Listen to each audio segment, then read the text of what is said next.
This video is brought to you by Amber. Amber keeps your EV on the road longer, offering seamless protection with no long-term contracts or upfront costs. Learn more at the link in the description and use code SPEC5 for 5% off. Howdy folks, welcome back to another Out of Spec Renew video. Today is going to be a little bit of a different video. We're not actually doing any repairs on anything at the moment. But what I am going to be doing is I'm going to be giving you a tour of sort of my array of tools that I use for keeping electric vehicles on the road. So let's dive right in.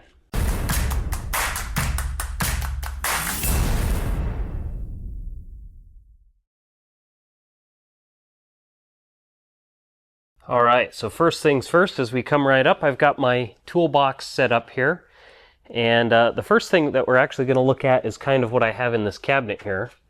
And this is sort of my diagnostic equipment cabinet. So the first step to finding out what's wrong with a vehicle is, well, of course, to diagnose it. So I have a bunch of different tools here for doing diagnostics. I've got my Autel diagnostic tool here. I've got a laptop with a few different programs that are for specific EVs. Some are kind of special programs that are hard to get. Some of them are things that are accessible to anybody. Some of them are even free. And then, of course, I also use this for Tesla Toolbox Diagnostics, which is not really a program that's downloaded, but it's actually an online browser-based program. And anyway, to go along with all that stuff, I've got all of my different adapter cables. So, you know, I've got my OBD2, I've got Bluetooth, I've got wired OBD2 that can either be used, you know, of course, with a mobile device or to plug directly into the PC. I've got all of my Tesla adapter cables here. So there's basically 3 different kinds of adapter cables for connecting to Toolbox.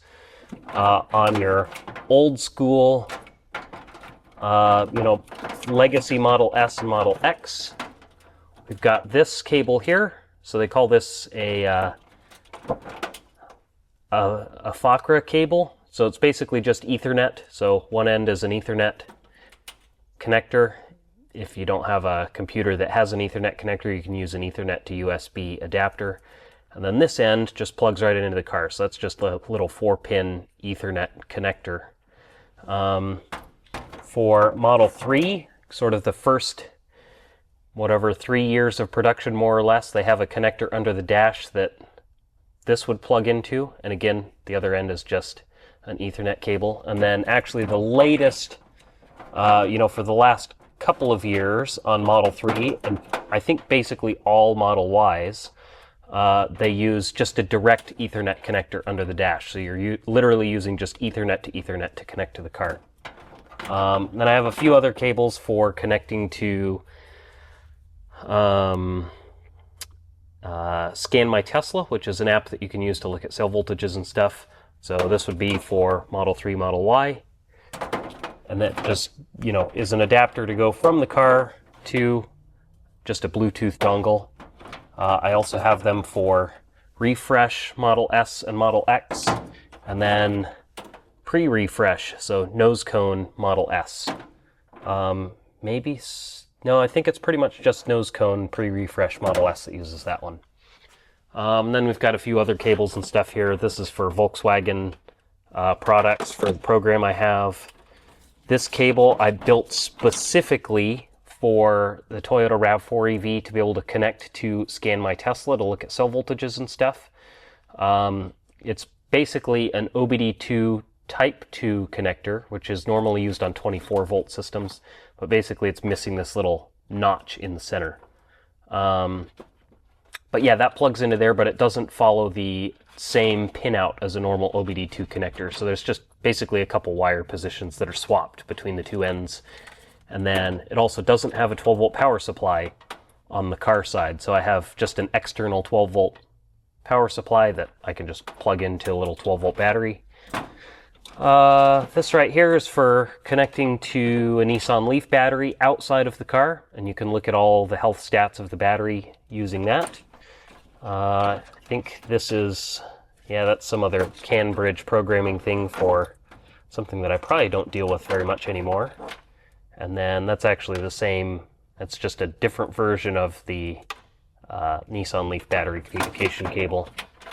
And then that's just a serial cable. I've got a couple of electrical diagnostic things, so this is basically an electrical circuit diagnostic tool. I won't try and open that up because it'll make a mess, but basically it's just for toning out circuits. You can power circuits on and off with it. It just has a little switch on it. This right here I just recently picked up, and this is basically a back probe kit. So for different types of connectors on cars, you can probe into the back side of the connector without unplugging it to see if there's power or CAN bus present, and that way you don't disrupt anything else that's going on with the car if you want to leave everything connected. And then I think this is just another old diagnostic tool that I had that's just kind of a cheaper diagnostic tablet. It's called a Eucanic. But yeah, that pretty much does it for most of the diagnostic stuff. This right here is for, you can plug this directly into a Tesla Legacy S or X battery module BMB, and it'll give you all the voltage readouts and stuff. It's kind of a handy tool for making sure the BMBs are working properly and all that good stuff. But yeah, that pretty much does it for the diagnostic stuff. Oh, I do have more stuff up on top that goes to the Autel. The top one is just the case that the tablet actually goes in, and then this is actually the EV diagnostic add-on kit that allows you to plug into battery packs and do some EV diagnostic specific things. Down here I've got some just sort of random stuff that doesn't really fit in the toolbox. I've got a tap and die set. This right here is for replacing the bushings on Tesla large drive units. It's actually kind of the official Tesla tool for that. I don't think you can even buy these anymore. I think that they don't actually sell those anymore. I'm pretty sure. This is a vacuum refill kit for Teslas. Probably fits some other stuff too, but this was a kit that's kind of specific for the Tesla stuff. That's part of a socket set. That's actually just all the SAE sockets that I don't really use. I've got a CV axle puller there. And then this is actually just a ball joint press tool kit. Not something I use very often, but it's a nice tool to have for when you do need it. Moving on to the main toolbox here on the top. That's kind of just the dumping ground for random stuff, so don't need to pay attention to that too much. I've got all my power tools over here. So as you can see, I'm kind of a Milwaukee fan, so I use a lot of Milwaukee power tools, and I just have the chargers over here. I actually just 3D printed all these organizers, and they're just screwed to the wall. It's kind of nice for keeping everything nice and organized. All the tools just slot on and off of all that stuff. Back to the toolbox itself. In the top drawer here, I've got some high voltage insulated tools, pliers and screwdrivers. Next drawer down is more high voltage tools. So I've got some insulated wrenches as well as an insulated socket set. So sockets, extensions, ratchet, all that good stuff. Next drawer down from there, this is all kind of PPE equipment. So I've got my high voltage insulating gloves in here. And then this is actually a tool for testing your insulating gloves to make sure that they don't have any holes or leakage points. It's basically just it's got a little thing that you just pump it in there, just like what you'd use to measure blood pressure. But you put the glove over the top of this thing, pressurize it, make sure there's no leaks. And that ensures the gloves are in good shape. And yeah, just hearing protection, more gloves, that kind of stuff. In here, this is kind of stuff for repairing larger cables. Not really something I do very often, and not really something that I would do with an OE high voltage cable, but for like ground cables and things like that, or maybe some other random DIY projects. This drawer, I've got sort of all electrical circuit repair stuff. I don't actually have any of my crimps or terminals in here. I store all that in kind of an electrical cabinet, but these are all kind of the tools And I've got the electrical tape and stuff in here. More depinning tools. So these are for depinning the connectors. So if you have, say a broken pin, bent pin, messed up connector, you can depin all of the pins from the original connector and swap the connector over or do whatever with that. Stripping tool, crimping tools, you get the picture. And then in this drawer, not much, just a thermal camera. And moving down, our top drawer here is all going to be sockets, ratchets, extensions, all that kind of stuff. So pretty basic. Same kind of stuff that you'd find in really any other toolbox at any automotive shop. Nothing really particularly special here. And that kind of goes for a lot of the stuff just in the toolbox here. This drawer is all wrenches. Basically everything in here is metric because I don't really work on anything old enough to have much of any SAE, but I do have some SAE tools. I just don't keep them in the main toolbox here. Next drawer down is all screwdrivers. It's not, I guess it's fairly organized, but we've kind of got bits and stuff on this side, flatheads on the bottom, Phillips on the top, hex, Torx, all that stuff over here on the left, and just some like 1/4 inch drivers on the right there. And then we've got all pliers and vice grips, zip tie tools in here, by the way. That's one of the best tools ever, are these zip tie tools. It cinches it down and cuts the tail of the zip tie off flush so that you don't slice your fingers open on it the next time. Next drawer down is just hammers, punches, seal driver kit, and pry bars. And then the last drawer down here is all pullers. So I kind of have a few different pullers. This is just kind of your generic 3-jaw puller. This actually has more pieces for it in the box down there to convert it to a 2-jaw puller, depending on what you're removing. I've got a sort of a bearing puller set. This is the kind where it's got sort of the split. It's got sort of these split things, and then it just has your little drawbar there in the center with a bunch of adapters depending on your length. This puller here is kind of a specialty thing that I actually got specifically just for doing large drive units, and really there's only one size that I really use, so I probably didn't need to buy this whole kit. But on the primary drive gear, a lot of the time in the gearbox, those bearings are super stuck in there, just because they had a really tight tolerance, particularly on the early motors. And this is the only puller that I have ever found that holds up to the abuse of trying to pull those bearings out. I've broken a lot of pullers, and this Kuko puller is one of the ones that I've found that holds up the best. So pretty cool tool, quite expensive, but it gets the job done. Put that back over here. Moving on to the left side here, I've got sort of clip tools, picks, trim removal tools, and scrapers and that kind of thing. And these are actually alignment rods for getting the battery pack into Legacy Model S and Model X. Don't know why I have them in this drawer, but that's where they live. Measuring tools, so I've got caliper, a couple tape measures, that kind of stuff. I've got just kind of sandpaper in that drawer.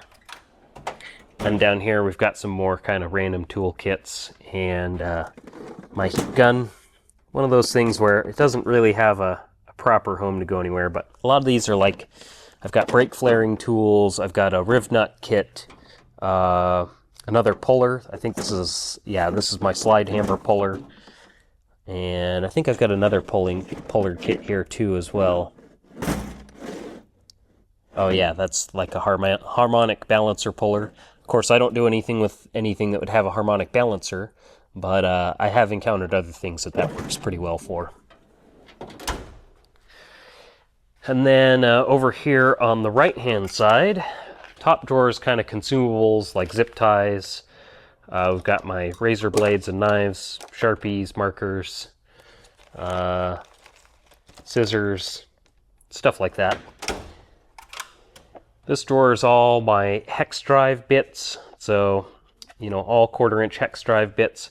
I've got lots of Torx, of course, a lot of Torx on modern vehicles. But yeah, I've got Torx hex drivers.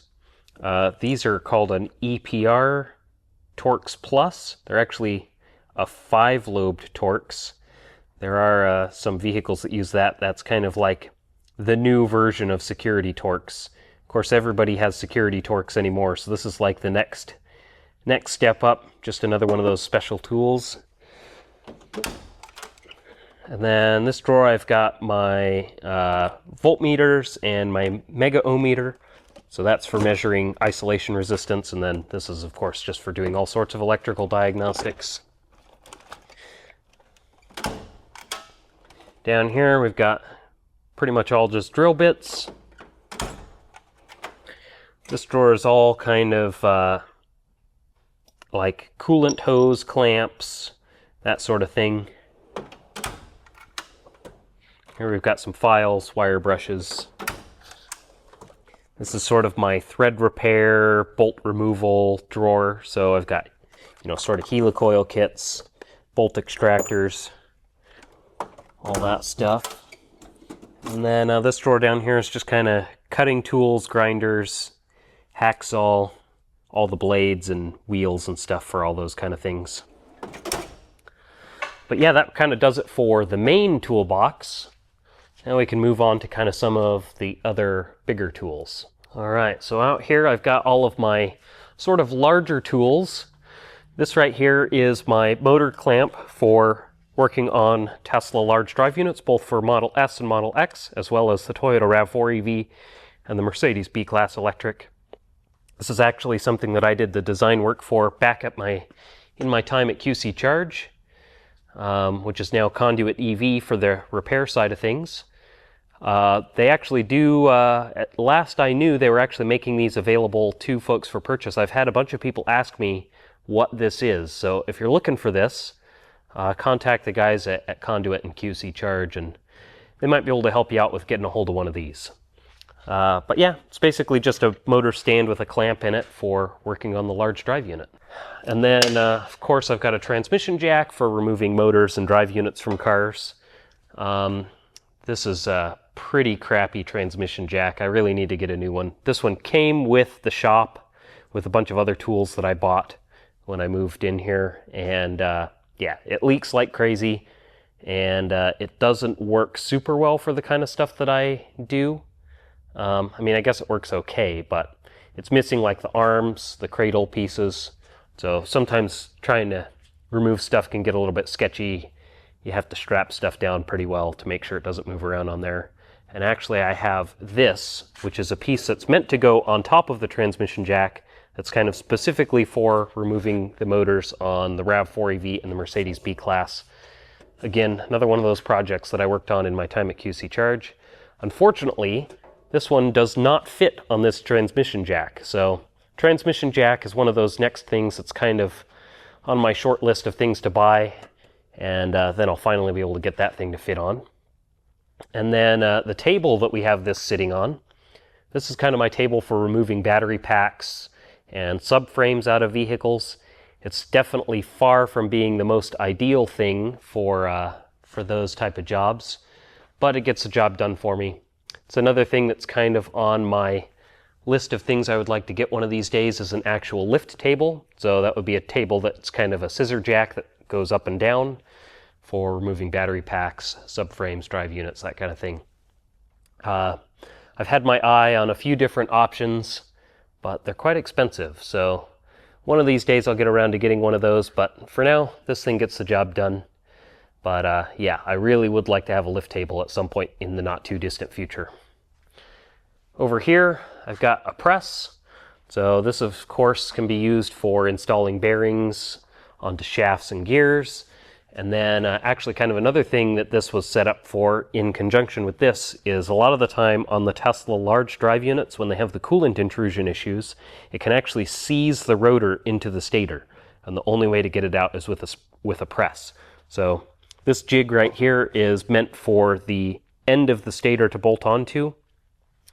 and then you can push the rotor out using the press with this. So this thing's actually kind of set up so that you can pick it up with the forklift after you get the stator bolted onto it, and then it can set into place over here on the bottom of the press, and then you can push the rotor straight out. So that's that. And then last but not least is the forklift. This is seriously one of the best tools in the shop, especially since I work alone. I don't have any employees or anything, so this makes things, basically possible to do the kind of things that I do, moving around a lot of the heavy drive units and battery packs and that sort of thing.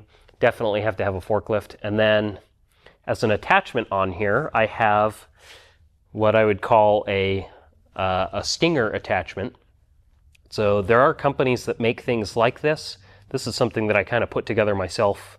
It's probably not quite as nice as some of the things that you can buy, but it's basically like a wheel lift attachment that just goes on the forklift. So what I can do is I can pick up a car from either the front or the rear wheels and move it around just like a tow truck would.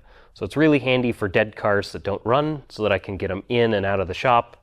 Or, sometimes when the tow guys come in here, they can't really fit in the lot super easily, so they can just drop them on the street and I can move the cars around with this. But yeah, essentially what you would do is you would just push this end right up against the tires of the car, and then I have these sort of L brackets that slot into the holes down there. And then, basically you'd have your tire resting in here, and then you could just pick it up by the tires and roll it around. So yeah, definitely a very nice thing to have. Alrighty, well, I think that's going to do it for this one. Hopefully that gave you guys a pretty good overview of the tools that I use from day to day to keep electric cars on the road. Obviously, there's always new issues that I have to deal with and things like that, so my arsenal of tools at my disposal is ever expanding. Well, that's basically the point where I'm at as of right now as far as the tools that I've got. I'm probably going to try and leave some links in the description to some of the tools that I have, if you're interested in checking some of that stuff out. And if you have any questions about any of the tools that I use or the processes that I go through to fix these cars, feel free to leave them in the comment section and I'll try and answer whatever I can. But yeah, I think that's pretty much going to do it for this one. So, as always, thanks for watching.